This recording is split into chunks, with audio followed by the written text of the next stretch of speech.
It's the Fellowship of the Geek Show, a weekly podcast about comics, the comic book industry, and other geek pop culture. Music courtesy of Manny the Martyr. And now, on with the show!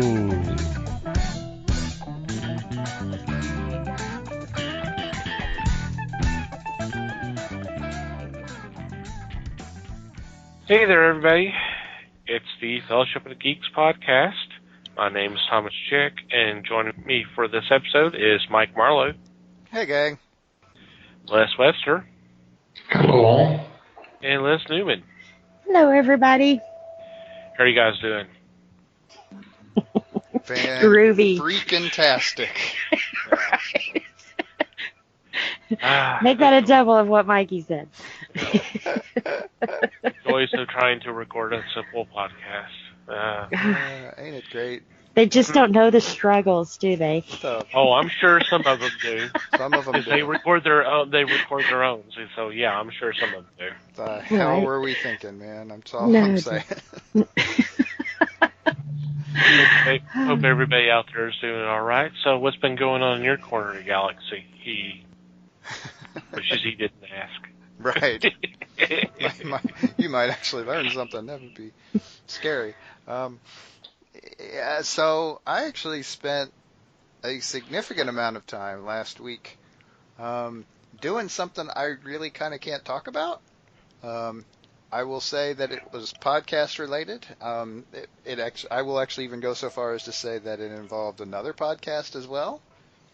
And give me a few weeks and I will be able to say more. But I kind of beat the hell out of my brain last week. For fun. I volunteered to do something absolutely batshit crazy for the fun of it. Exactly. Yeah. And so, yeah. I did something. Yeah. It was fun. It was a lot of fun. I am kind of actually still kind of feeling the headache from it a little bit, even today, but that's okay. I'm used to, I've functioned with a headache most of my life, so it's fine. Yeah, but to prepare for this in a short period of time, I do feel for you, man. Yeah. That was brutal. That's a lot. If there is any, I mean, it should make you feel better to remember that I did this for 3 years in grad school, so it's all good. I just haven't done it in a few years. That's all. I used to have to read 2 or 3 novels a week, some semesters in grad school. So, man, to do what I did in 4 days was crazy by normal people's standards, but I never claimed to be normal. But fun by yours. Yeah. I would almost do it again after a couple of weeks. Give me a couple of weeks off. I would do it again with glee. But yeah, right now, no. Well, you'll have the chance to refresh yourself down the road. So yep. That's all right. Absolutely. That'll be fun too. Because frankly, I need to refresh myself. I'll borrow your Cliff Notes. I'm not that good at taking notes, so I don't know if I would trust me.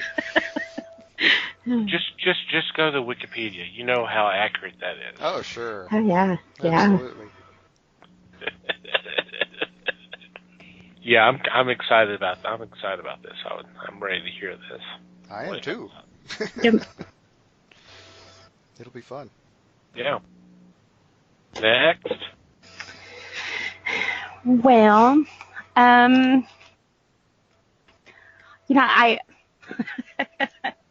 was thinking last week when we did our podcast and I talked about Supernatural that I was behind on an episode, but I actually realized that they didn't do a Halloween show. Supernatural didn't do a Halloween show. Those bastards. Yeah, so it's like, wow. But if you guys have been, which I know you guys haven't been, but if you've been keeping up with Supernatural, it was kind of interesting this week because God kind of admitted that the Leviathan thing was total crap. It never should have happened. That whole season should be gone. So it was kind of nice getting confirmation there. But I haven't really had a whole lot of time to myself to do a lot this week. So I'm just, yeah. Big bag of nothing, huh? Right, big bag of nothing. Although, But I did, but I did read an interesting article though. They were saying, I think it was before the weekend box office, that the Joker movie is moving into the $1 billion territory, which very few movies do. But what's interesting about it is it only cost, I think they said $65 million to make the movie. So it has done 15.3 times, the budget, which they said that is a first for a comic book movie, especially for it to be R-rated. So I think my predictions were right, and we're going to see some awards come out of this. So kind of interesting. When I was reading this article, though, one thing I kind of find funny is when all the controversy kind of came about, DC kind of did everything they could to distance themselves from this, even to the point they didn't have their normal DC Flash, the superheroes before every movie. That wasn't on there. Very smally, it said that it was based on a DC character by Bill Finger and Bob Kane. But other than that, if you weren't a fan, you wouldn't have known this was a DC movie. So you have a movie that's breaking records, one of the best-selling comic book movies around, and DC distanced themselves from it. It was like, damn. You don't have to be a fan to know this was a comic movie. Right. But it's called Joker. I mean, it's one of the most visible villains of all time in comics. Right. But and it looked like him, right down to the clothes. So right. I mean, yeah. It was. Everybody. But I think this appealed to more than just the comic book crowd, like the Marvel movies do, and Justice League and that kind of thing. I'm not saying that. I just you're talking about it was appealing to the fans. That's like, well, no, it's that. Yeah. A little bit more than that, but obviously to get to $1 billion. I think her point was more about how DC really just doesn't have a clue. Right. Well, they had a hit on their hands. Yeah. And they got scared. 100% knew that. Yeah.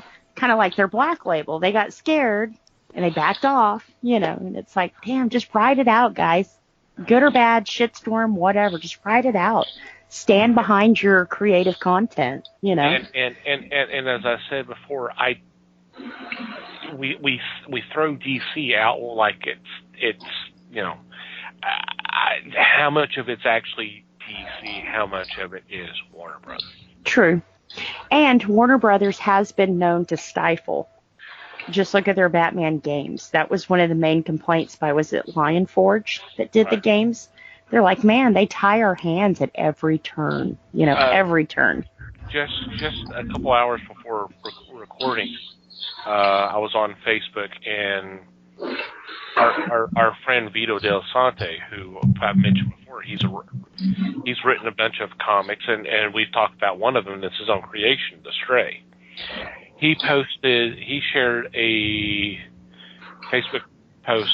I can't remember who it came from, but the graphic was, "You are in charge of DC Comics. What would you do?" And I sat there and I looked at it for a little bit, and I said, I would quit. and here's the reason why. Here's the reason why. I would love to be in charge. I love the characters. I love a majority of the creators. The problem is the interference from Warner Brothers scares me. I wouldn't be able to do what I want to do because I got to appease. Yep. So I wouldn't want to do that. Which is kind of sad when you see the fallout of, didn't they get a hold of a lot of their rights and stuff when DC went through some financial troubles? I mean, and think Marvel, too, when they went through some financial troubles. They started bastardizing their stars out. No, Spider-Man's no, over here. DC's been owned by Warner. DC's been owned completely. There was only Marvel that served personnel, like the movie rights and all that kind of stuff back in the 90s when they made a lot of bad choices. I mean, Marvel Entertainment turned around and bought like Lear and 2-3 other baseball card companies or trading card companies at the height of the whole trading card investment, and of course that tanked. Yeah. Just about the same time the whole variant covers tanked. So that was way too much for Marvel to handle. Yeah. So that was the only thing they could do is to try to get some quick cash. Go, you want the rights to our characters to do movies or TV shows? Here you go. Yeah. So in a way, you can actually say never that. had to do that. Yeah. DC wasn't making the same mistakes. Yeah. Which makes what Marvel has been doing since then more impressive. Because they hadn't had all their characters, but they've been able to do what they can do. And then your DC has their entire catalog in... And they can't manage to string 2 decent movies together. No. They can't do a string... They cannot do a string of financially, commercially, critically, fan-base approved, You can't make all the fans happy. You can't make the box office numbers, and you can't make the critics happy. Yeah. No. And that's why I always said, if you can't make everyone happy, then at least make the people who keep your lights on happy. Right. You don't have to the ones who do pay your bills. You don't have to give a damn what the critics say. As long as you're putting butts in seats, it doesn't make any difference. That's all that really matters, because they're a huge corporation. Well, and most of the people who complain nowadays, it's because Facebook or Twitter has told them to be upset and to, you should be outraged. Well, you haven't even seen something or read something that you're sitting here railing against. J. Scott Campbell, he just recently came up, they came at him hard with the way he draws female bodies. And it's kind of like, whoa, wait a minute. How long have I been doing this, guys? But it's kind of like half these people have never even read his work. They've never seen his body of work. They don't realize, that there's, I know when I see his work who it is. There's few artists who actually grab my attention like that. But not once did I say, oh, look at him, these women are all boobs and no waist. I mean, that's just a style. It's fantasy. But all these people are upset with him, and it's like, okay, now how many people are actually buying his work to be valid and giving an opinion on it, If you don't like it, don't buy it. Oh, you haven't? Then quit complaining about it, So, yeah, like I said, I don't know. And I kind of think in the Joker's case, though, with the dirt it kicked up is kind of what made people want to go see it.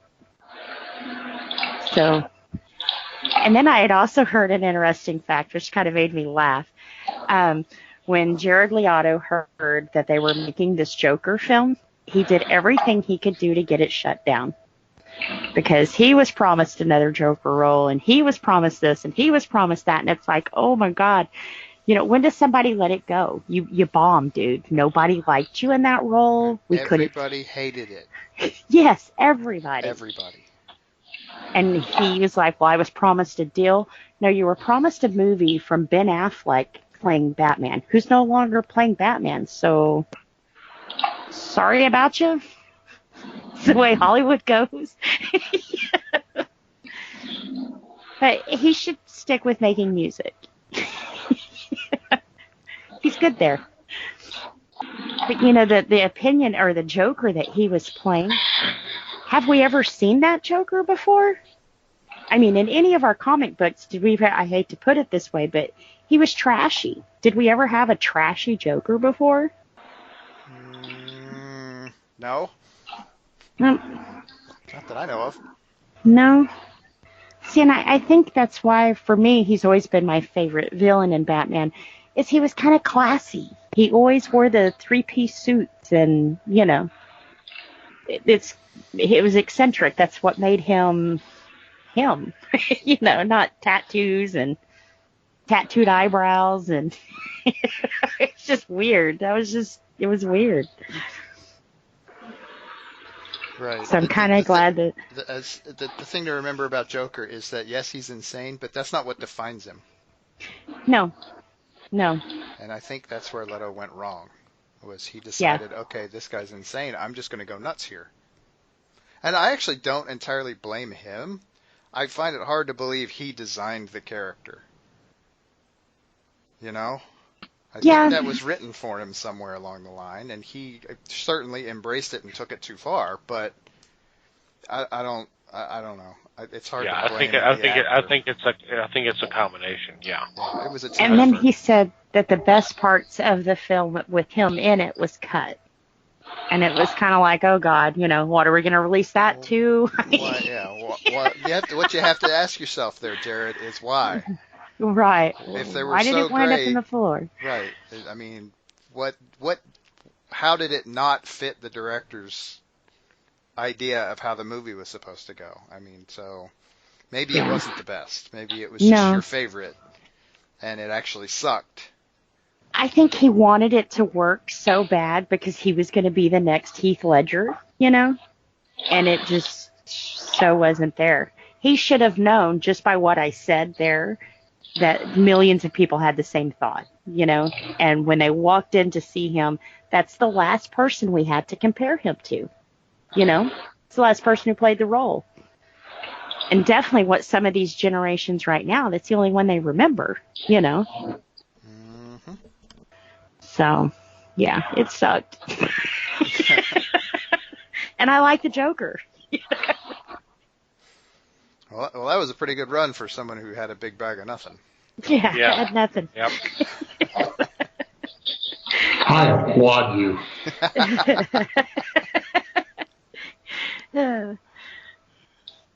Well, trying to follow that up, Mm-hmm.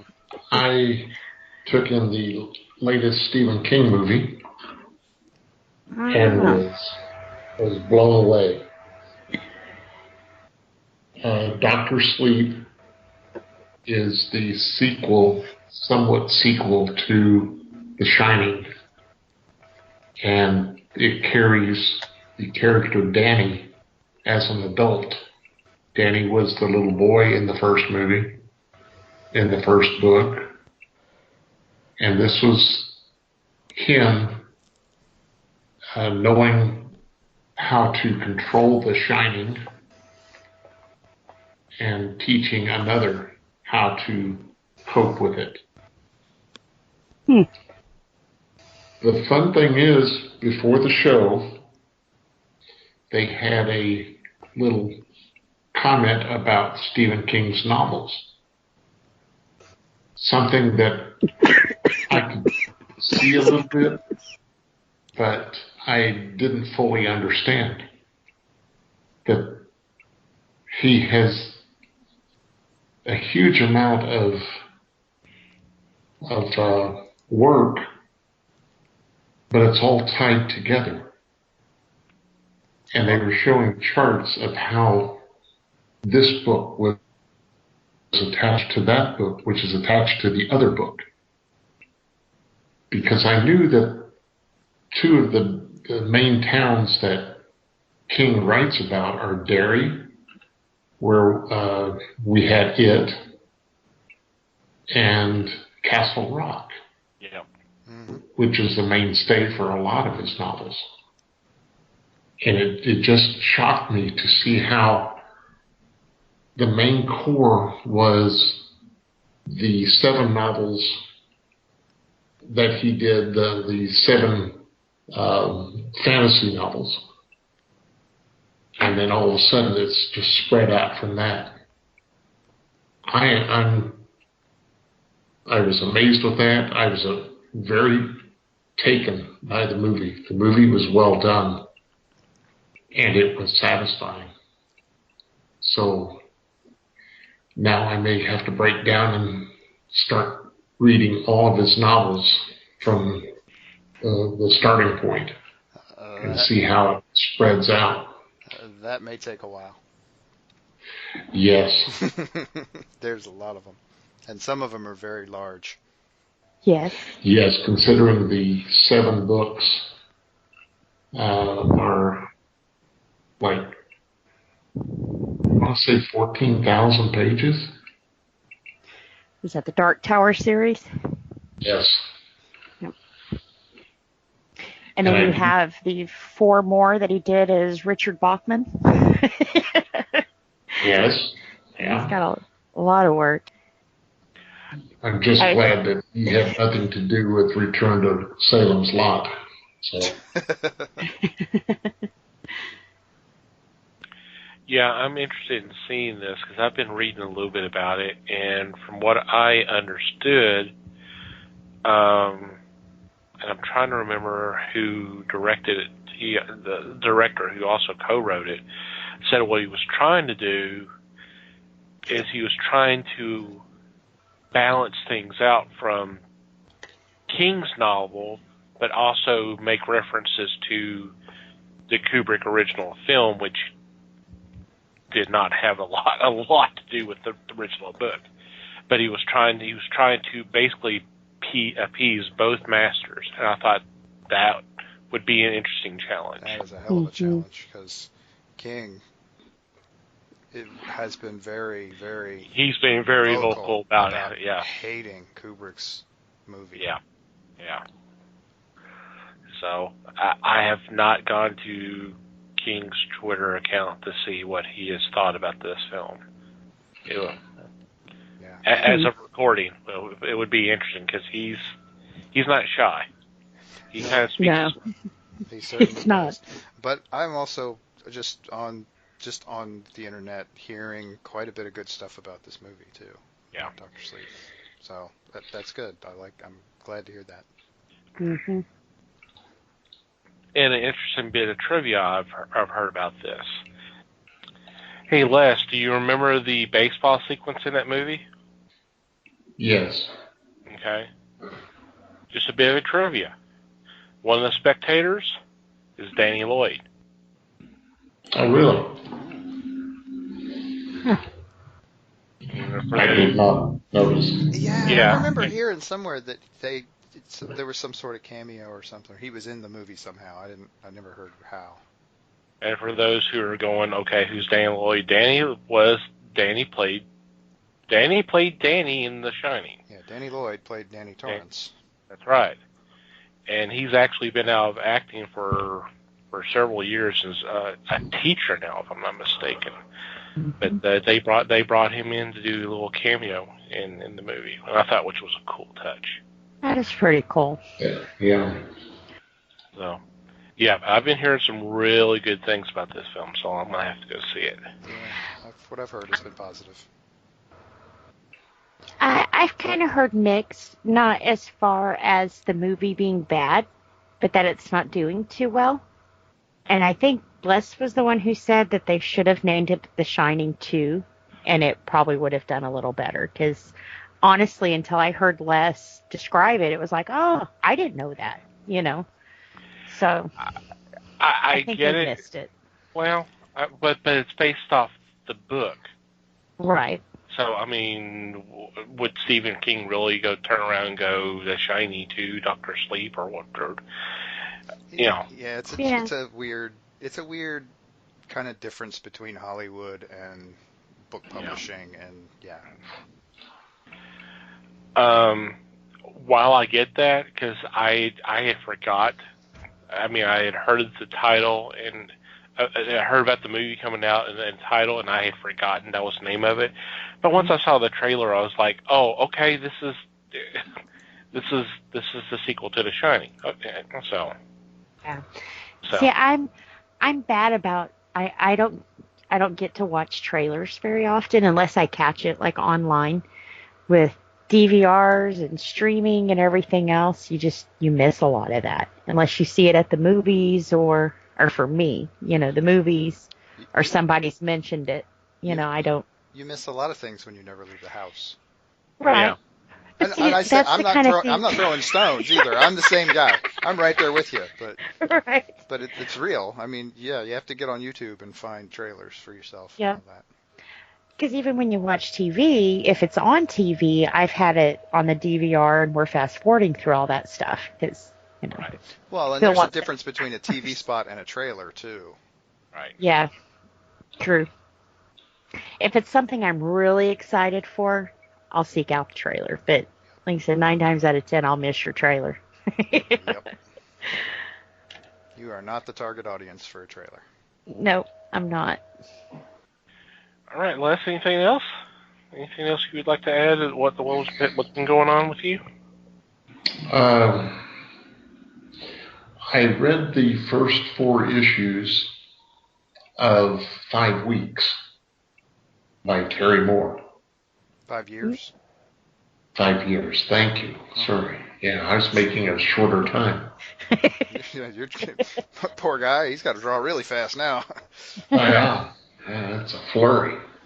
5 years I've been enjoying because, as we probably said, Moore has taken characters from all his stories and put them into a main storyline. And it's kind of cool to see because you have characters from Rachel Rising, Strangers in Paradise, Echo, Motor Girl. All of a sudden they're binding together, and it's really cool to see how he's handling it. And it's a compelling story. That does sound pretty good. Yeah, it's a true Terryverse story. Yep. Alrighty. Well, for me, we did have our meet and gab last Saturday, and I had a blast. Les, you were there. I think you had a good time too. I always do. I always have some nice conversations, and some wangs. Yeah, get some wings, and had a little college football there on, so we were kind of paying attention to that a little bit. And of course, we got the next one coming up here real soon. I'll just go ahead and get that out of the way. Next meeting gab is going to be Saturday, December 14th, and if you're not familiar with our meeting gab, it is a monthly meetup we have here in the Dallas-Fort Worth area. And we have it at Wing City, which is located at 1456 Beltline Road in Garland, and the zip is 75044. We meet about 7 o'clock and usually hang out for 2-3 hours and, have some great food and have some great conversation. It's always a blast. So, yeah, if you're in the Dallas-Fort Worth area and like to check it out, by all means, come see us and let's talk about stuff that's in the geek universe.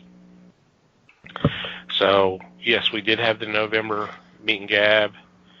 I picked up one of the trades that I had as a pick recently. There was I love how they call this. It's the complete collection, which is not exactly complete, but it's a nice chunk together of Manwolf.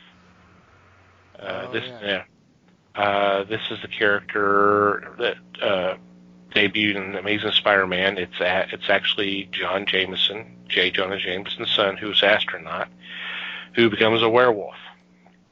And it was actually kind of cool going back and reading some of those stories.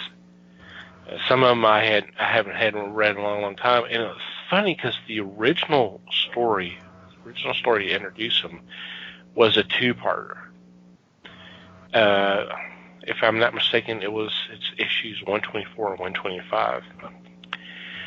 And I guess it's the first time I've read those, and I kind of do the quotation marks there, because as a kid I had the Power Records version, and of course, there's question marks forming everywhere. Power Records back in, I know it was mainly the 70s, there may have been some late 60s and maybe in early 80s, were basically, there were records, but in a lot of cases they adapted comic book stories. So it's kind of like a dramatization of the comic, and then you actually had the comic with the record. But in this case, it was the Man-Wolf, but it was a consolidation of those two issues.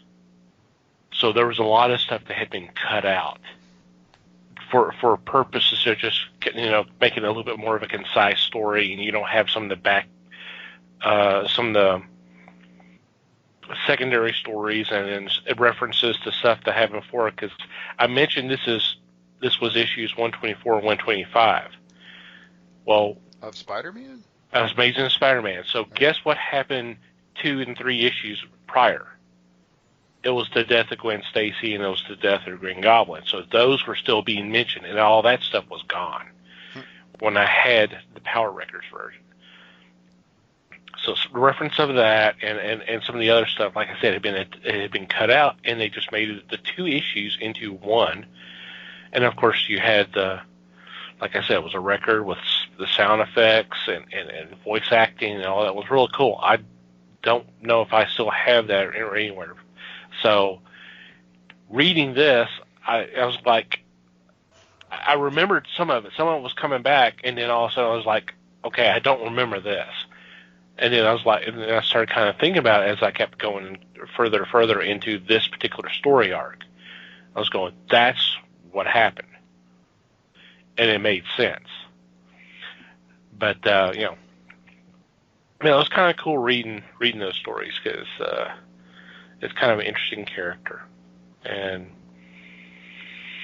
it was kind of interesting kind of seeing J. Jonah Jameson kind of be on the fence, because he's wanting help, and he knows Spider-Man's trying to help, yet it's Spider-Man. It's all his fault, even though it's not his fault. And so he's got to keep being the way he is, being the asshole and taking the stick and all that kind of stuff. So. Oh, wow. So they're almost threatening to make him a 3-dimensional character. Mm-hmm. Cool. That's kind of nice to see. Mm-hmm. I mean, he's going to revert back to his usual 2-dimensional self when it's over, but still, It's fun to see him play with it a little bit. Right. So it was kind of fun reading some of those stories, and I had forgotten that some of the solo stories, and I'm trying to remember what books they were in. The art was from George Perez. I mean, this was right around the time I guess he was really coming in. Of course, he was doing some of the Avengers at that time. This is late 70s and all that. So, but I had forgotten that he did some of these books. It was kind of nice going back and seeing some of them, and especially like the first one that he did the art for, because the inking was by Klaus Janson. I was like, ooh, yeah, okay. This is looking pretty nice, Mm-hmm. All right. On that note, and I've already did our promotion for our meet and gab, but I do want to point out one thing. If you're still wanting to donate comics to Comic Books for Kids, we will definitely take those at our meet and gabs. We are looking for all ages and teen books, either new or like new, because these are going to children's hospitals and cancer centers, and we're still taking those. Whatever, if you want to donate them, you can bring them to our meet and gabs, or just go to our website, www.thefellowshipofthegeeks.net, and click on the CB4K tab, and there's information and links there to where you can get your books to Mr. Weiss and Comics for Kids charity, And if you want to make a financial donation, you can do that as well. And of course, there's links for the coloring books that you can get that's involving original art from some great artists. All the names that you're familiar with, that they're donating original art for this. And then the new variant for the Doctor Who Christmas special. There's a Comics for Kids variant that you can order now, and there's a link on that page as well. So definitely go check that out, as well as the cover. You can see that cover, so definitely check all that out. Okay,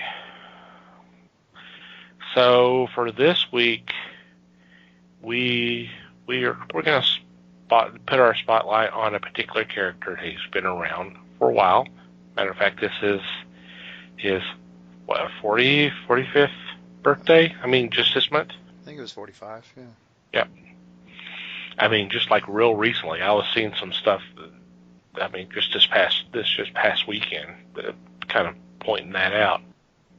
A character that has been pretty popular almost from the get-go. I mean, not from his first appearance, but pretty soon after that. And that character is Wolverine. Of course, his first full appearance is Incredible Hulk number 181, although he does show up in the last panel of the previous issue. So that's actually his first appearance for those who, if you want to get technical. So yeah, November 74. Yeah.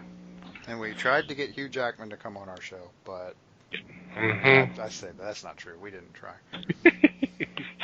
We didn't try because we knew that it wasn't going to happen. There's just no way in hell.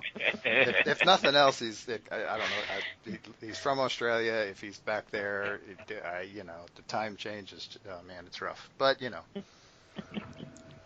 And we know that. We know that from some discussions we've had with someone else in the past, right, Mike? Mm-hmm. We have talked to people in Australia, and it's difficult to align schedules, to say the least. As much as we wanted it to happen, it was just not going to happen, unfortunately. So nope. So for this particular episode, we will be kind of focusing on this character and what makes him popular, and the longevity and all that. So, and that was a horrible introduction, I know. So. Who are we talking about? Ow. Ouch. No, that was good. Just keep waiting for that Harley episode, Liz. One day it will happen. Oh, gee, did that get pushed out on the schedule again? Oh, I'm sorry. Yeah. Push back about another 10 years. Hey, the great thing about a Harley episode is the rest of us don't have to show up. Liz will do that one by herself. Right. But anyway. Just edit it. Yeah, you're right, Liz. We're good. Yep, I'm just going to splice myself in going, every about 2 minutes, and then it'll be fine. You don't say. Well, and then throw in a joke that has the bus run over less, and then we're good. Mm-hmm. It'd be like a regular episode. Yeah, exactly. Nobody'd ever know. It's good to be remembered. Absolutely. It's a vital part of the process. Exactly. Anyway, Wolverine. Man, we're getting bad about that. So, with that, the floor is open. One of these days, we're going to have to actually get a floor. That's what I was thinking. Wolverine. He's one of those characters. Now, originally, this will probably surprise everybody, what brought me into comics was X-Men. Marvel. Go figure, right? You're the only one who's still hanging on to that, Right. The rest of us are completely over it. Right. But he was just one of those he was different. He was, I don't know. I always saw him, I hate to say this, but as the Batman for the Marvel world. And I think they've even done crossovers and it worked beautifully. But I forgot where I was going with that. But yeah, but he's also one of those characters that I think had not had he not done so well in the movies with, like we said, with Hugh Jackman and stuff, I don't know if he would have been as popular as he is right now. I think that kind of helped get people back into, the Wolverine comics. And oh goodness, I mean, we had the death of Wolverine. I really saw that as, I guess, his comeback. That's a hell of a way to come back, isn't it? Yeah. Right. Well, he did as Old Man Logan, but but I don't know. Like I said, I've always liked him, but once I found other comic books and things, he was kind of one of those that I forgot about for a while, So maybe I'm not the best one to talk about. You're doing fine. Right. I know my oldest son loves him, and it's coincidence because he's also the one that's absolutely loves Batman too. So that's also why I've kind of seen him as the same. But I've probably seen every movie and cartoon and you name it, I've seen it. But he always is the one he wants to be part of a group, but he doesn't. Kind of like Batman. Like with the whole team and everything else, I think so bad he wants to be like them, but he knows that he can't because he doesn't like to play by the rules or have somebody tell him what to do, and we can't always be leaders. But yeah, I mean, like I said, I've always seen him kind of the same as Batman. If Batman had an Antonium body. And no money. And no money. Yeah, if he was broke and genetically modified, yeah, he would be exactly like Batman. Mm-hmm. So it's like if Batman and Iron Man had a baby.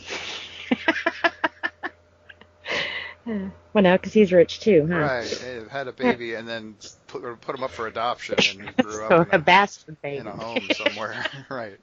The bastard love child of Batman and Iron Man. That's too long for a title, but that's all right. We'll work on it. Uh-huh. I'm sure we'll get plenty. This has gone way too weird. A little bit. There's a reason for that, but that's all right. Blame Liz. Yeah. Yeah, see, my honestly, I hit comics kind of just as Wolverine was growing in popularity. He kind of hit a peak there in the late '80s, and that was just as I was jumping in, and I had gotten introduced through the X-Men, not unlike Liz, but I think for me the appeal was, and this is, I didn't mean for this to turn sour this fast, but for me the appeal was he was kind of the mysterious figure. Mm-hmm. He was kind of the guy. He was the guy who definitely didn't fit in with the group, and he was the guy who kind of wasn't afraid to go be belligerent at people. He was definitely a scrappy type. A fighter. He tended to think with his fists a lot. He was a loose cannon. Yeah. And I think that was a big appeal, at least kind of when I was reading. That was kind of what drew me to him. The rest of the team was cool too, but Wolverine was kind of the guy who made it all kind of work. I mean, and honestly, it was because he didn't fit in well with the team. That was why it worked. So he kind of fed into that dark and brooding thing that we got that whole anti-hero concept that kind of took over comics there for a while. I mean, Mm-hmm. Wolverine kind of was right in the mix of that, and was, I think, a big part of what fed it. And so that's why he got his own title more than once in the 4 or 5 years I was reading comics back then. Right. There were several different Wolverine titles. He got lots of crossover things. I mean, and a lot of it was really interesting stuff, which helped. I mean, I think honestly, I think he was generally well written as a character by whoever was writing him at the time. I mean, I think generally speaking, it was all pretty good material, and I enjoyed it quite a bit. But I think a lot of that was because of the mystery, and so in a way, I'm kind of glad I fell out of it. I mean, maybe not quite as early as I did, but because at some point they started actually unraveling the mystery, and man, I was hearing about that stuff secondhand, and I was like, oh God, I don't want to read any part of that, because that would just ruin it for me. I mean, I've ranted about this before. I mean, sometimes when your character is based on being mysterious, and you give him a backstory, guess what? He's not mysterious anymore. He's just a guy. Yeah. I mean, in his case, he's sometimes 150 an years old. Yeah, sometimes. And in his case, I mean, honestly, Wolverine, he has his asshole moments for sure. He does. But yeah, so I mean, he's a crotchety old man, and it turns out that he's a crotchety old man because he's 150 years old. Right. Which is not surprising given the powers that he's got, the mutant powers, but still. Yeah, it to me it's like sucks the fun out of it a little bit. It was part of the appeal. It was open to interpretation and questions. How old is he? Well, when you put a date that I mean, when they did kind of his origin, it's called 1776 or something like that. I don't remember the year. All of a sudden, there's a date. He's this old. Yeah, and it was like 1850-ish or something. Yeah, something like that. Yeah, I knew it was that long ago. And you're right. That all of a sudden that's gone. And that part of that peels too. I liked him for kind of the same reasons. There was a mystery about him. He was a time bomb. You'd say the wrong things, or something may happen, and then he kind of loses it, and he's got that. I mean, he's got that temper. Then he's got the claws, and you're going, "Oh God, this is not someone I really want to piss off." Yeah. But then he's got that soft side that we saw when he helped. Was it Rogue? When she was scared to be around anyone, and he kind of took her. The softer side really kind of started showing up. Probably about the time Mike was leaving. The movie. Well, I mean, that's like the '90s and all that. But I mean, for give him a heart, and Mikey's gone. Well, not so much that. I mean, that was pretty much him leaving comics in general. Yeah. Too. Yeah, that wasn't anything personal against Wolverine. That was it just happened that way. Yeah. But I didn't have a problem with that. It showed him evolving. Because the temper kind of started going away, or it became more manageable and all that, and that's fine. That's the evolution of a character. That's something we want. That's something we complain about that we don't get in comics. So that's fine. That's what makes three-dimensional characters. Exactly. And there was also I kind of liked back in the day the kind of him butting heads with a Cyclops. I mean, the Cyclops was the natural leader, and of course he kind of defies authority figures, and there's a perfect example. And I kind of liked the exchanges between them. Mm-hmm. Well, he did it with Xavier too. Well, that's true. Which was also fun.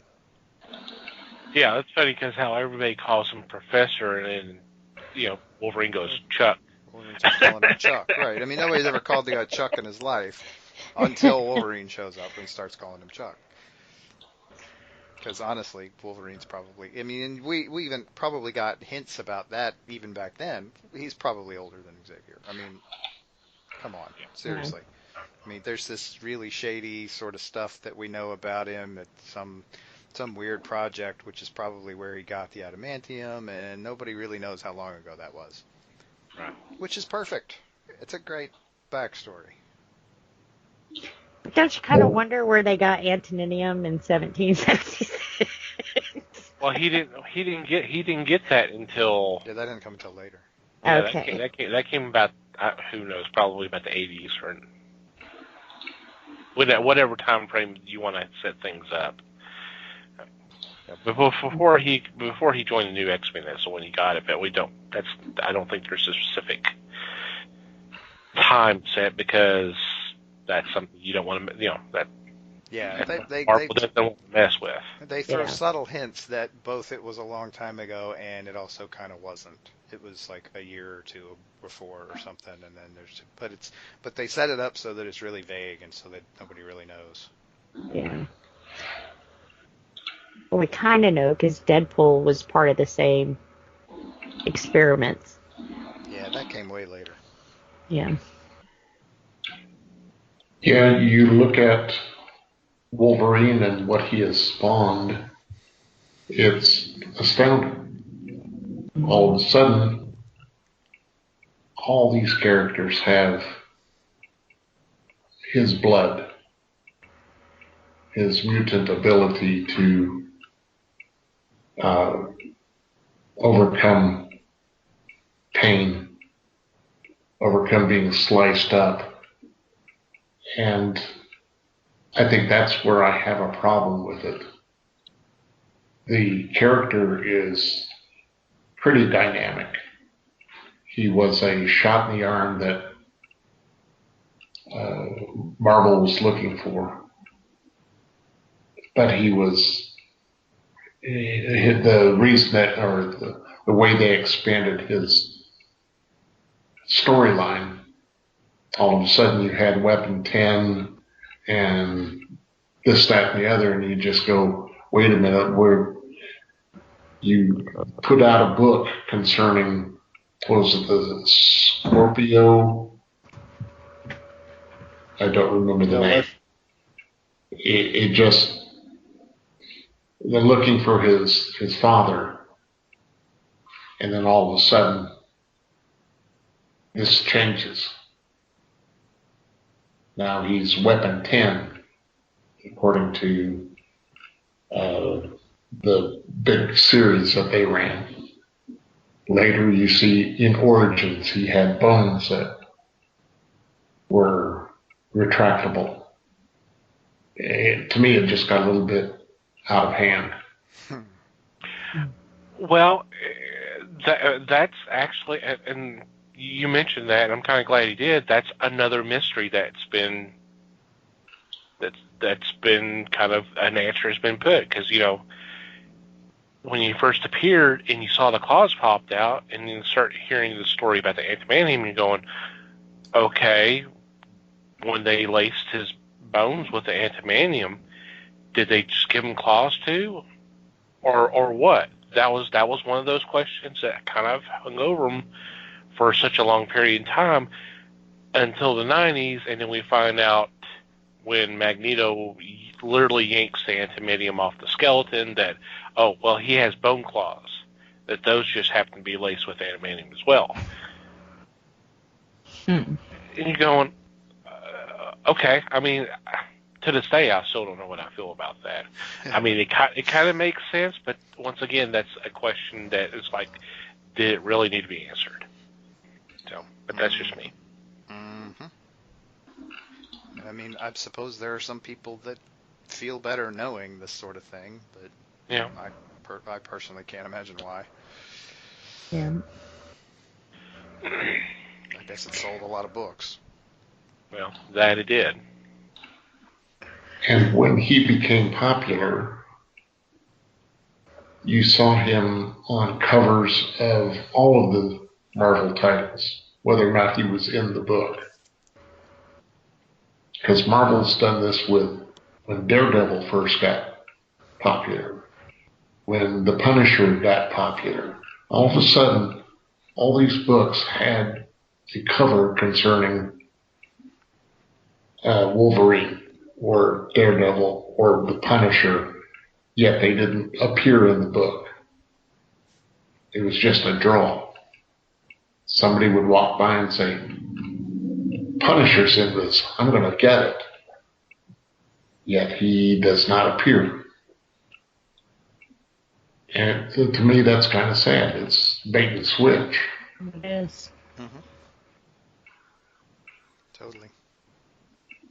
I never thought of him as a solo book until I read that first miniseries that was. Did Claremont write that, or was it all Frank Miller? I know Frank Miller did the art. And that one, well, it was actually a collaboration between the two of them. And this one from '82. That was such a great miniseries. And that's the first time when you saw a little bit more of a depth. And you talk about the softer side. It showed him kind of being romantic. I mean, he kind of fell in love, was actually going to get married and all that, which that didn't happen. Another surprise comic book wedding, right? Yeah. And of course, that's where the catchphrase, "I'm the best there is at what I do, but what I do isn't very nice," which got used ad nauseum after that first appeared. I mean, that was almost every issue after that, of whatever series. I mean, it's a great little catchphrase. I like that. It kind of sums him up. But it just, like I said, it got used so much. It's like, oh, come on, guys, let's do a little bit more. Right. Yeah, let it go. Try to be a little more creative with the script writing here. Come on. Yep. They ran it into the ground. Then again, they ran a lot of things into the ground in that time period too. I mean, like I said, the whole anti-hero thing. They really dove into that head first. Oh yeah. It wasn't just Marvel either. It was all of them. It was basically an entire decade spent worshiping the concept of the anti-hero. And Wolverine fit that pretty well, really. He did. Not sure he does now, but I don't really pay that much attention to him now anymore either. My experience with him now is from, I don't know, about half of his movie appearances. Actually, I think the last thing I read on Wolverine was I tried to read The Return of Wolverine, but it lost me. But I did read The Death of Wolverine, and I think it was very fitting, the death that they gave him. And it wasn't, anybody taking him out. He kind of took himself out. But it was kind of a neat concept that they brought up, that the antimonium that was inside of him was killing him. It was poisoning him. So he was dying.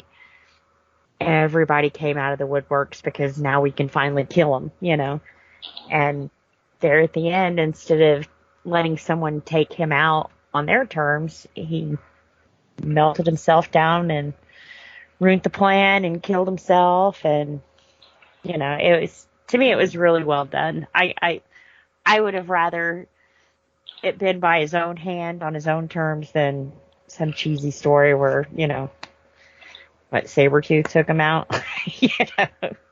They gave us a different ending than what I was expecting. That's why I was excited to read The Return, but when it started talking about being reanimated by I can't even say her name. That's how confusing it was. I don't think I finished the series, so it may have turned out pretty good, but and I see he's back, so it worked out pretty well. I guess if that's any gauge, sure. They succeeded at bringing him back. That's good. And I was always curious how that would happen, anyways. But I guess kind of like Superman, if there's one cell. Yeah. I guess. Like I said, in the return, it wasn't him regenerated. He was actually brought back to life by. God, I can't. It's too Persephone. I can't say her name. Persephone. There you go. It wasn't a regenerated kind of thing. It was a reanimated. It was a he got frog marched out. Yes. Back out through the gates of hell. Yeah. Something like that. Assuming that Persephone means the same thing in the Marvel universe that she does in Greek mythology. Yeah, she does. Maybe a little tweak a little bit, but I'm sure it's the same. Yeah.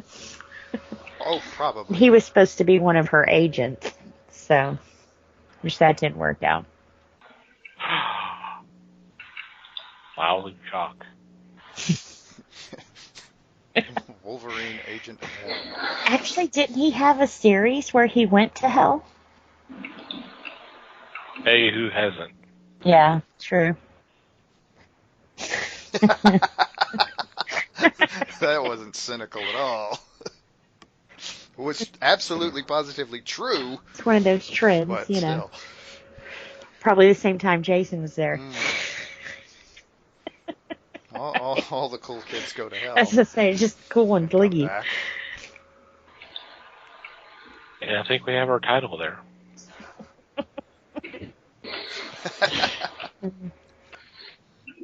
He has been a strong character from the start. And I commend Marvel for bringing someone forward like that.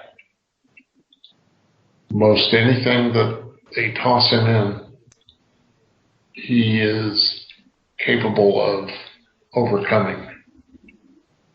But I don't know if it's... I know they've done the death of and all that, but I'm not sure that it's time to try to revitalize him. I'm just not sure of the complexity, the reasoning behind this. I think that it might have been better to put him out of his misery, put him out of our misery. Tell us how you really feel here, Les. Well, old man Logan, just shoot him in the leg.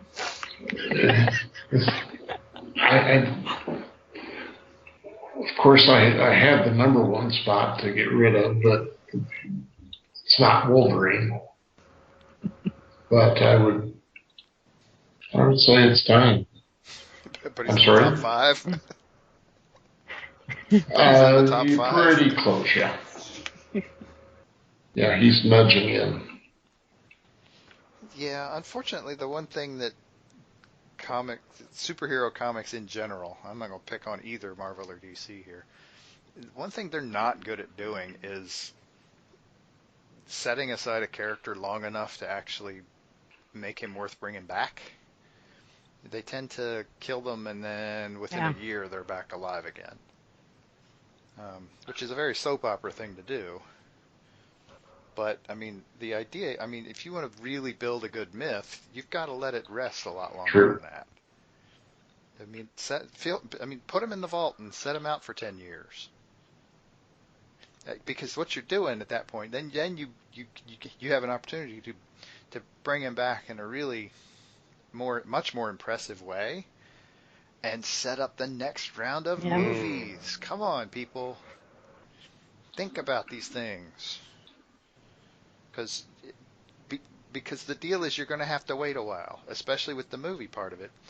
You're going to have to wait until, I don't want to say people forget Hugh Jackman, but he's not going to be able to play that character anymore. Even now, he True. really shouldn't. Yeah. And has said he won't anyway. So, I mean, I suppose there's a possibility that they could actually offer him enough money to change his mind. He's done it for 19 years, you know. Yeah, let it go. Put the character on ice for 10 years, and then find somebody who can play Wolverine again. And then you bring him back, and he's young and strong, well, young-ish, and strong and interesting, and you can start selling movie tickets again. But I don't know if they can stand to keep him off of. They can't. It's another cash cow. It'd be like putting Batman away for 10 years. You know, they can't. Well, damn straight they can't. Right. You guys say that, but I will point out that the Death of Wolverine story arc ended in October of 2014, and the return started in September 2018. 4 years. So that's 4 years. That's a lot longer than I expected, because I figured when they started doing the whole Secret Wars thing, and all of a sudden you're seeing people from different characters from different time periods and dimensions and all that, I thought that's how they're going to bring them in. And what they did was they actually brought in the Old Man Logan into the present day, and then they had him running around for a bit. So, I mean, I kind of thought him that he was off. That the true Wolverine was off the board for that long, because I expected him to come back a lot sooner than that. But you're right, Mike, to the whole thing of them killing off a character and then bringing him back in a relatively short period of time. Because it happens all the time. It happens all the time, to the point to where nobody believes it. You know, they announced they're killing off this character, and everybody's going, "Yeah, right, whatever."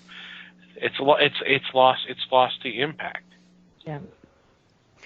Well, and I think that's why DC right now is doing what they're doing with Alfred. Or spoiler alert.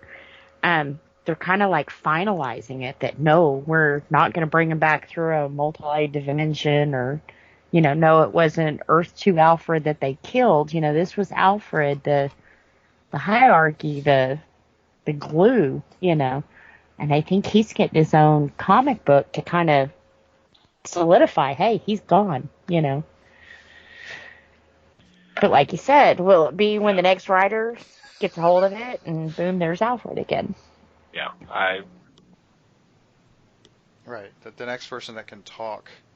If they got, I got the perfect way to bring them back, and this is how we do it. And if it's interesting enough, or at least interesting enough to them, they'll go with it. Yeah. See, and the thing that gets me is that they had the right idea with the Old Man Logan thing. That's a great way to both have your cake and eat it too. You can have some variation of Wolverine that's running around doing stuff, and honestly is different enough that people are still not really getting their Wolverine itch scratched. But you hang on to him a little bit longer, or you find something else to do that's in that same vein, and hold off bringing back Wolverine for a few more years until people are kind of ready for something new. They're over the idea that, okay, it's not going to be Hugh Jackman, fine, but now we want something different. Now we want something. We want to see Wolverine again. But after years of somebody doing it so successfully, that's still going to be hard. Oh, it's going to be hard, but it's not impossible, because we've seen it done with a lot of other characters. Mm-hmm. We've seen it done well, and we've seen it done poorly. But that's a crapshoot. You have to just do your best. To me, he'll always be Wolverine. It was hard to watch The Greatest Showman, because it's like, that's Wolverine singing. It's just hard to see them out of that role when they do something so well, you know? Same way with Val Kilmer in The Doors. It was like, why is Jim Morrison a cop right now? when they do it well, it's hard to see them out. Why is Jim Morrison Batman? It's just hard to see them outside of that, you know. I was thinking, why is Nick Rivers Batman? I'm thinking Batman, Iceman. So confused. Well, in the last 10 years. Why are you talking Top Gun? Why not? Because it was a really damn popular movie. That's why. Yeah. Well, that's pretty good. They're bringing him back. Yeah. Well, I saw that trailer. Oh, they actually have a trailer now? I haven't. They actually have a trailer for it now. In a while.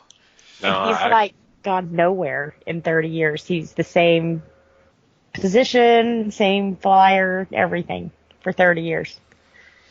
So it's like, yeah, I want to go. A little old to be a fighter pilot. Come on. Yeah. Well, that's what his colonel told him too in the trailer. Damn it, Iceman, you got to take a promotion. You're too old to be doing this. You can't wear reading glasses while you're flying an F-14, damn it. Also, we've retired all of the F-14s except for this one. Come on. Yeah. It was kind of strange. I'll probably wait and watch that one. No shit, really? And that's with getting 3 movies free a week, you know. Well, not free, but, you know. Yeah. Didn't look too good. What they're thinking other than cash grab on that one. Yeah. Oh, big time. If they were going to make a sequel to that, they should have done it 2 years later.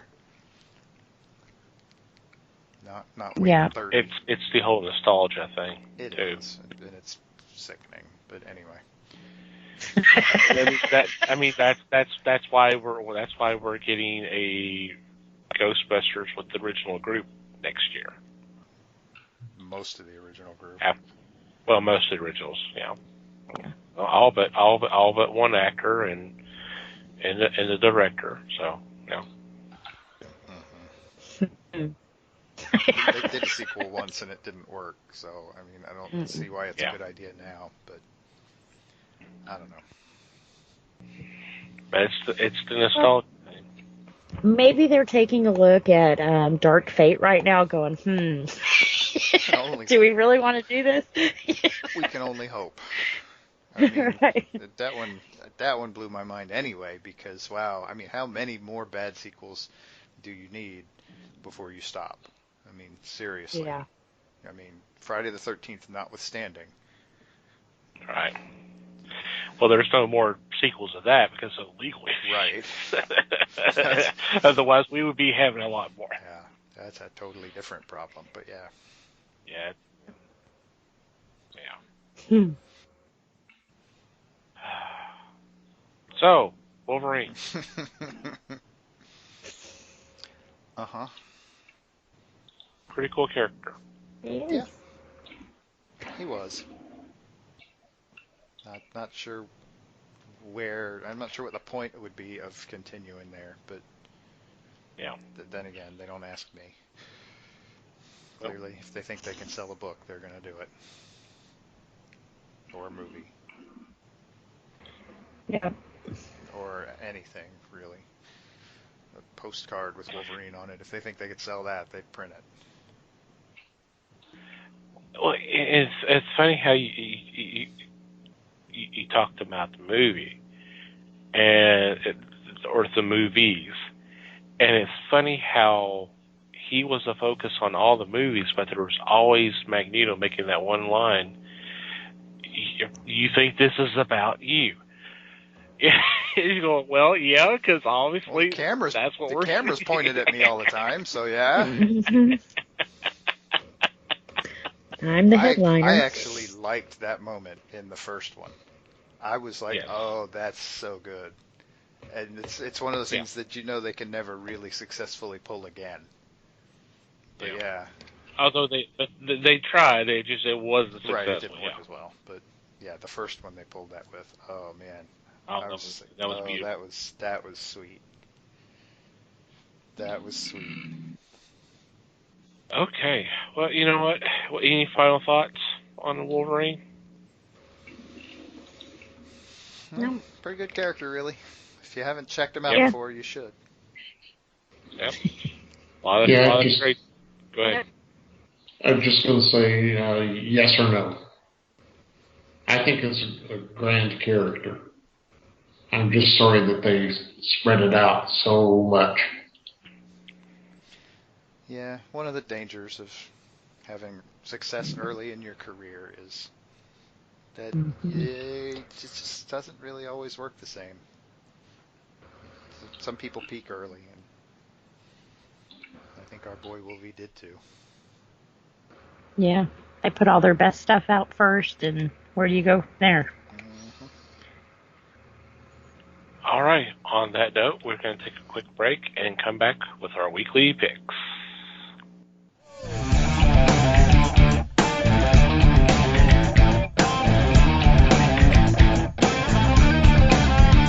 And we're back. It's time for our weekly picks. And for this week, I lead off. And for my first choice, I'm going with a new miniseries from Boom Studios called Heartbeat. And it is a story about a high school outcast named Eva who discovers that the most popular boy in school enjoys the taste of blood and is willing to kill to get satisfied his needs. So she all of a sudden finds herself in this really dark and crazy world. And it sounds really interesting. This has been written by Maria Levitt, who did Faithless. And she also did the art. So this kind of really piqued my interest. This should be kind of an interesting little book. Yeah, that one was kind of on my radar too. Not surprisingly, since it kind of screams vampire, but that doesn't mean it really is a vampire story. It just means it's got some of the usual traits. Mm-hmm. But it seems interesting. He could be a human vampire. Mm-hmm. Oh, there's all kinds of. There's at least one vampire-like legend in nearly every civilization in the world. So there's a lot of variations there. Most people don't know about. Right. But anyway, I digress. Sounds painful too. Kinda. Mm-hmm. All right, Les. My first choice comes from Image Comics. Pretty Violent #4. This has been a fun book. You have the young girl who wants to be a superhero. She has powers, but she causes havoc. The problem with this is that although she wants to be a successful hero, she has a family of supervillains. And that has put a crimp in her style.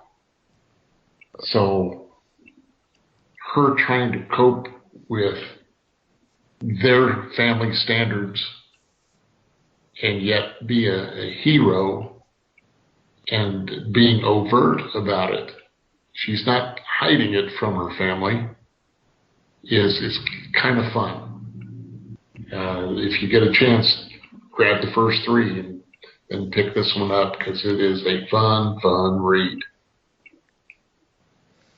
It is. She is so delightfully clueless about how to be a hero. It's just not. It's just delightful. Yes, she ends up killing other heroes, and you're going, "What the hell is she thinking?" Yeah. But in her mind, she's doing the right thing. Right. It makes perfect sense to her, but not really to anybody else, which is just, yeah, it's a lot of fun. Alrighty, Liz. Okay, for my first pick, I'm going to go with A Christmas Tale. Hazel and Cha-Cha Save Christmas. This one's kind of weird. This is a spin-off from the Netflix series that they're adding to the Umbrella Academy. They first made their appearance on the Netflix series then this one, I guess since they were so successful and well receptive, they decided to give them their own little one-shot story here. They are trying to track down a time agent, and instead they run across this crazy who's trying to discredit the whole ideal of Christmas. So, two assassins trying to save Christmas should be kind of interesting, right?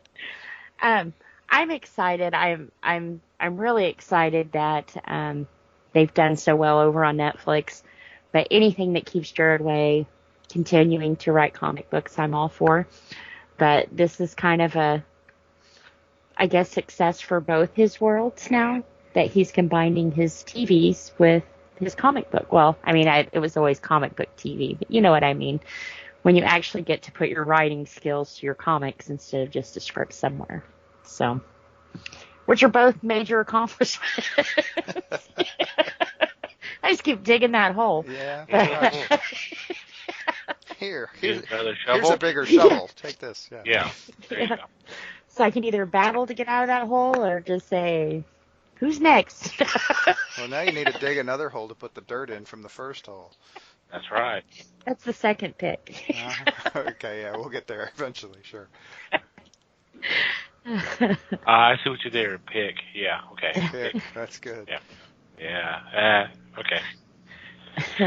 Alrighty, Mikey. Okay. Help us. Yeah, well, I'm going to do my best. I'm actually going to pick something not so dark, unlike you people. Jeez, what's wrong with you guys? Hey, mine was Christmas.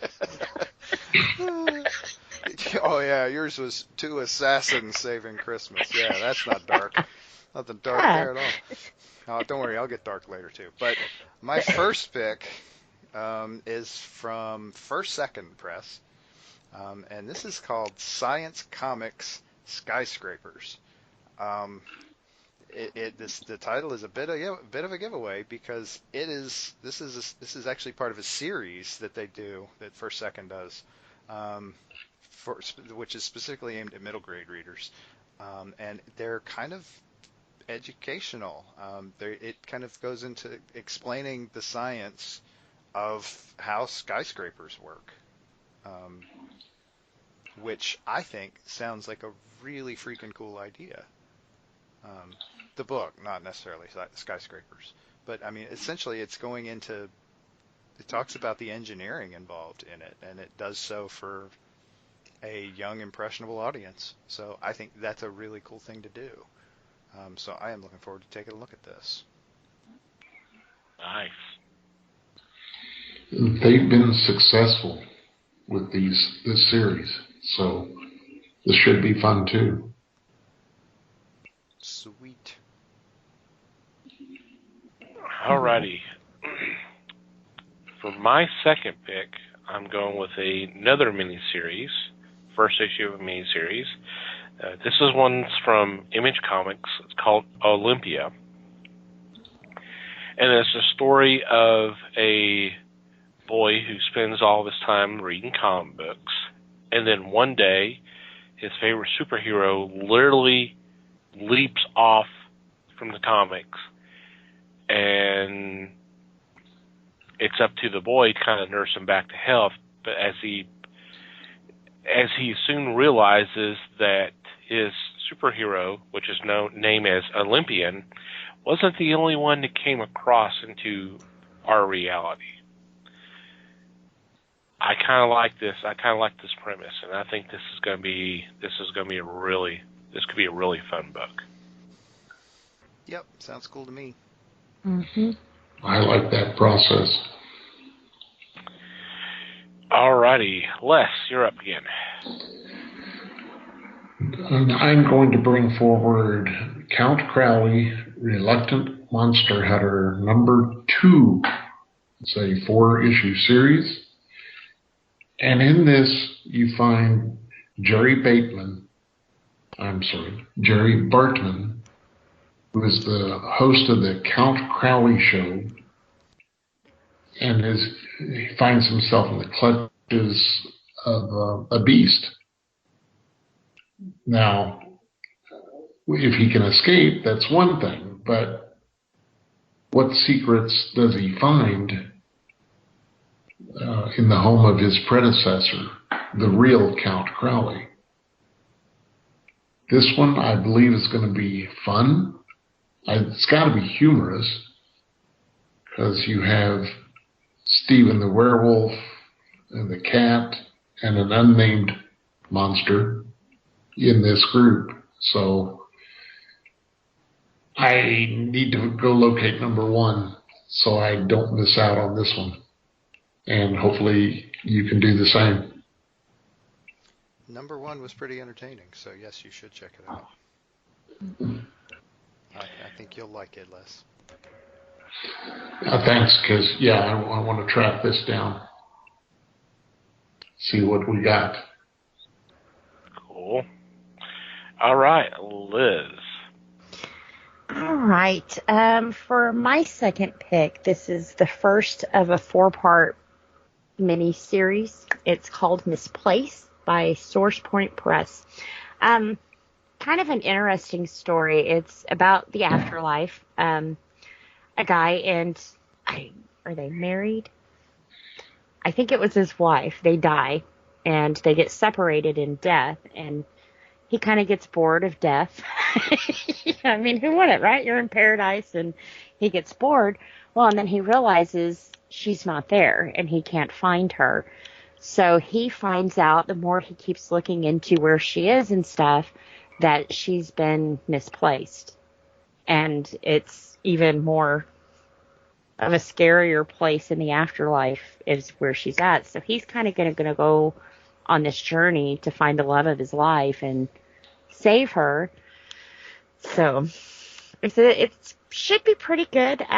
Chris Callahan is the writer, the artist, and the cover artist on these. So, like I said, it to me, if you've ever seen the Robin Williams film where his wife is trapped in a painting, it's kind of that storyline, but she's not in a painting. She's in the misplaced. You know? She's in limbo. She's in limbo. So, like I said, it's a good story, definitely. And like I said, 4 parts, not a very long story, but a good story. I always like the dark, twisted love stories, though. I'm not sure from what you described there's anything directing it to be dark and twisted. But I don't know. That doesn't mean it isn't. It could be. It just didn't come out that way. But, Yeah. I'm curious. Not in the first issue. The second issue, they explain more of what Misplaced is. And, it's kind of worse than hell. It's like being trapped in bureaucracy. But yeah, it sounds like fun. Mm-hmm. Yeah. That it does. Alrighty, Mikey. Okie dokie. So my second pick is a little darker, or could be anyway. This is from Image Comics. It's called Heart Attack. This is issue number 1. And it's not necessarily what you think. It's not about a heart attack. It's about a kind of near future world, Earth, in which science has saved us all from disease, but has also kind of given us, I'm going to take a risk and say mutations. Some people have kind of developed interesting abilities in this, and the government has clamped down on it really fast. They're like, nope, didn't happen. Nope, they're not right. You can't do that. And so there's these 2 of them, Charlie and Jill, who kind of have their own little sets of interesting powers, but are going to get together and combine them in new and interesting ways that neither of them is prepared for. And so how that's going to work out and how they're going to, I guess, escape the repressive government that they're in, I think will make for a really interesting story. Yeah, this book was on my radar, so I'm definitely in. Mm-hmm. Alrighty, and our honorable mention this week is... Our honorable mention comes from Fantagraphics. It's Volume 1 of George Harriman Library, Crazy and Ignatz. I have always been a fan of Harriman's Crazy Cat. To see the jokes that are told, to the witticisms that permeate this thing, this is a book that is perfect for brand new readers or for those that have been collecting for decades. You get the characters that live in Coconino County, and the strips are fantastic. This one I'm definitely going to search out because I think this is going to be a fun read. And Harriman could do so much with this art form. And it is an art form, unlike what they were thinking back in the teens and 20s when Harriman began this. So, yes, track this one down. You'll enjoy it. Yeah, it's awesome that they're collecting these things finally. Mm-hmm. Yes. Alrighty. Okay, is there any special shout-outs or mentions this week? Not me. Well, I guess it would only be right since we did move from Sunday to Tuesday, and today marks the 1-year anniversary of Stanley's death. So I didn't realize that it had been that long until it came up on Facebook, honestly. You know, it just seems like a few months ago, you know. Yeah. It's hard to believe it's been a year. Yep. Yeah, there you go, letting Facebook tell you how to feel, too. Right? No, I tell you, the worst was when my father-in-law passed away, and something came up like a few months later, you know, and it was like, oh my God, you know, I hate you right now. Mm-hmm. You know. Mm-hmm. Yep. Okay. Any other shout-outs or mentions? Nothing here. All right, we'll go on to our regular shout-outs. First off, I want to thank Pop Goes the Culture Podcast Network for allowing us to be part of a great group of podcasts. We definitely want you to check out some of their fine work. There will be a link in the show notes. And we also want you to check out the fine work of our fellow Pottern family on Twitter, who's been so gracious and to help spread the word of the fellowship by retweeting our links. And the best way to do that is to go to Twitter and do a search, #PotternFamily, one word, and just go through, and whatever catches your fancy, click on that link, download that episode, and have some fun. Thank you guys for your support as always. I also want to thank Manny the Martyr for supplying the music to our podcast. We'll have a link in the show notes for you to check out their music. Thank you guys for your support as always. And finally, you, dear listener, thank you for downloading and listening to today's episode. We do appreciate your support as always. We'd love to hear from you.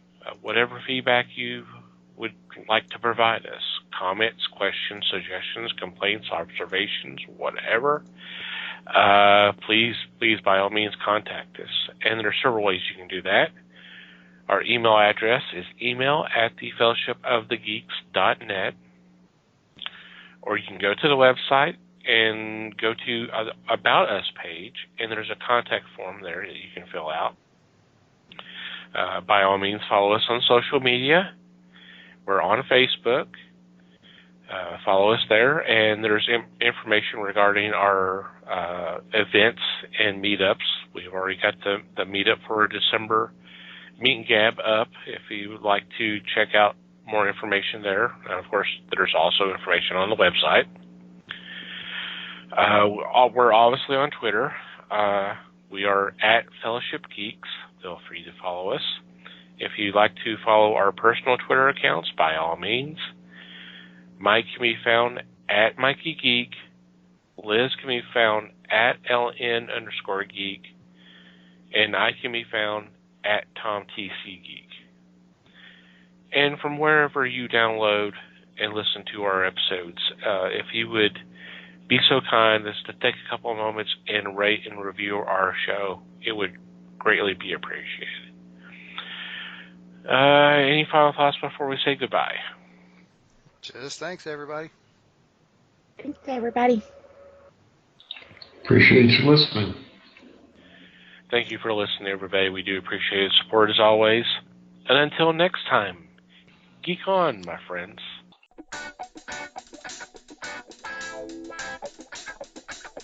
We thank you for listening to the show. Comments, suggestions, and questions can be sent to email@thefellowshipofthegeeks.net. You can follow us on Facebook at The Fellowship of the Geeks and on Twitter at Fellowship Geeks. Until next time,